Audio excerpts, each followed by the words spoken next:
Gagi, pare, we're not your ordinary DJs. Tara, kape! Tara, kape! Gagi, pare, feel good too. Awa! Konyo Bicolano! Robin Sena. May kilala ka bang feeling niya araw siya? Meron na, may kilala ako na amoy araw. Ay, araw! Bakit? Feeling niya siya ang gitna ng solar system na kung saan umiikot ang mundo sa kanya. Kasama na yung Mars, Venus, Uranus, Yan. Saturn, Jupiter. Mga alien, lahat Ayan. na UFO. Oh, in short, mga bida-bida. Yan, mga Bida-bida-dap. Oo, mga bidubidap-dap. Yan. Uy, minsan ako to, feeling ko. Anong minsan? Madalas. Bida-bida, lalo na nasanay ako na kasi bunso ako. Awa. Tapos ang layo ng agwat ng mga kapatid ko. So every reunion, nasa akin yung mata ng mga tita ko. Yung Awa. parang aakyat ako ng lamesa. Tapos sasayaw ako, kakanta ko, dati-rati, sabay pa natin. Okay. Yan. Gets ko na ba't ganyan ka. Oo. Yun pala ang dahilan. Yun ang kasaysayan. Oo. So feeling ko ako yan. Well, wala namang problema dyan, no? Oo. Feeling ko naman wala. Hindi, joke lang. Pero yun nga, may mga tao kasi talaga na medyo negatibo na yung epekto. Yan. Yeah, may mga tao kasing may tinatawag na main character syndrome. Ay. O, pag sinabing main character, ito yung mga taong feeling nila, yun nga, umiikot ang mundo sa kanila, feeling nila sila yung main character, at lahat ng nasa paligid nila, mga ano lang, Anino. minor characters. Oo, mga minor. Ganyan. Oo, tama. Okay lang maging bida, no? Awa. Wag lang yung sumusobra kasi lahat ng sobra ay nakakasakit at pangit. Totoo. Diba? Kaya ikaw, alam mo na. Sige, bawas-bawasan ko nga. Ay nako, kaya eto kabisyo, ibibigay namin sa iyo ang huling dalawang uri ng mga main characters. Tara, kape! Tara, kape! Ayun, punta tayo sa number 1. Inot. Muna, ito ang mga kontrabida. Uy, nakita mo na ba si Robin Sena? Ang ganda pala talaga nun sa personal.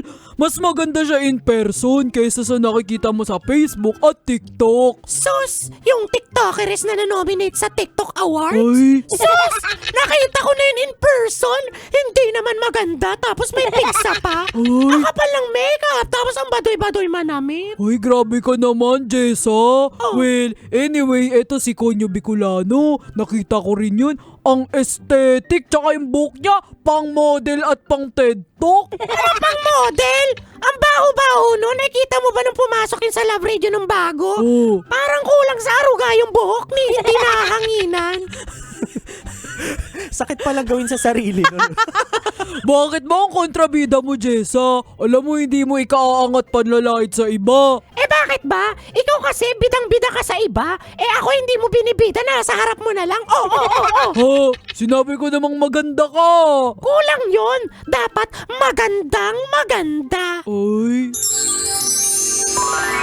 Ayan. Pero legit to Ayan. Ang mga main character kapag sumusobra na nagiging kontrabida na sila. Oo, actually, itong mga bida, kahit kontrabida na sila in reality, feeling nila bida pa rin sila. Yes. Kasi kwento nila yun Oo, eh. kwento nila. Oo, at to the point na nakakasira na sila ng ibang tao kasi Awa. dapat sila lang yung maganda. Ayan. Sila lang yung mabango. Oo. Sila lang dapat yung matalino and all. Totoo, kaya tignan mo yung mga kontrabida, yung mga witch sa mga Oo. Disney stories. Yan. 'Di ba? Ito yung mga yun eh. Oo. 'Di ba? Gusto nila sila lang maganda, sila lang matalino, sila lang mayaman. Yes, hindi nila alam sila yung may kuto, Ayan. sila yung may tanggels. Sila yung may puto. 'Di ba? Parang tayo yun. Ay, nako, kaya iwasan ng pagiging kontrabida. Anyway, that's number 1. Puro tayo sa last. But, ano yung may sasabihin? Hindi sabi ko legit yan. So, binabawasan ko na kasi yung pagiging bida-bida ko. Ang hirap pala. Okay lang yan, 2024 yung New Year's resolution. Yan, tama. Punta tayo sa last but not least, number 2. Pandua. Pangadwa. Ito ang mga Mamaru. Guys, nakapag-review ba kayo? Di nga kinakabahan ako. Paano ba tong item na to? Ito, Maro, paano ba to? Sus, madali lang yan, girl. Pambansang ibon. E di agila. Ano pa yan? O, pambansang sports. Arnis. Pambansang love team. Ay, wala pa kasi kabibreak lang ng cut niya. Ay, oo. Ay, nako. Wag yan ang isasagot mo sa exam, Mara. Nakakahiya ka. Jessa, kasi... Ano? Pati pambansang prutas, di mo alam? Mangga! O, capital of the Philippines. Maynila. O, pambansang stasyon. Love radio! Ano ba yan? Jessa, tumigil ka na! Ay, kayo na nga tinuturuan, kayo pa ayaw. Ay, nako, bahala kayong bumagsak dyan. Basta ako, nakapag-rejuve at nakapag-review sa aralin. Panlipunan. Jessa, kasi geometry ang exam natin ngayon. Hindi araling panlipunan. Ay, we. Well, okay lang yun.